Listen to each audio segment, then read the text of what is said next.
ഈ വർഷത്തെ കൂറ്റനാട് ദേശോത്സവം ഫെബ്രുവരി 4, 5, 6 തീയതികളിലായി വർണ്ണോജ്വലമായ പരിപാടികളോടെ ആഘോഷിക്കുമെന്ന് കേന്ദ്ര ആഘോഷ കമ്മിറ്റി ഭാരവാഹികൾ വാർത്താസമ്മേളനത്തിൽ അറിയിച്ചു.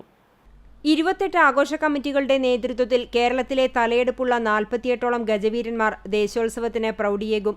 തൃശൂർ, മലപ്പുറം, പാലക്കാട് ജില്ലകളിൽ നിന്നുള്ള 10,000-കണക്കിന് ആഘോഷപ്രേമികൾ കൂറ്റനാട് നഗരത്തിൽ അന്നേ ദിവസങ്ങളിൽ ജനസാഗരം തീർക്കും.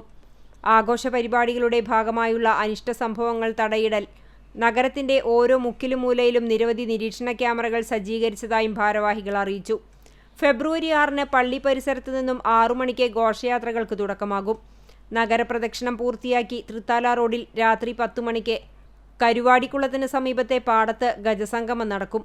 കൂടാതെ 3 ദിവസങ്ങളിലായി പ്രദർശനമേളകൾ ഉൾപ്പെടെയുള്ളവയുമുണ്ടാകും. ഫെബ്രുവരി 4-ന് ആലപ്പടമ്പ്, 5-ന് കോടനാട് എന്നിവിടങ്ങളിൽ രാത്രി ഗാനമേളകളുമുണ്ടാകും. കേന്ദ്ര ആഘോഷ കമ്മിറ്റി ഭാരവാഹികളായ രവി കുന്നത്ത്, Ravi Marath, Abdul Hameed PA, Gafoor KV, VP Abdul Jabbar, PC Ajayan തുടങ്ങിയവർ വാർത്താസമ്മേളനത്തിൽ പങ്കെടുത്തു.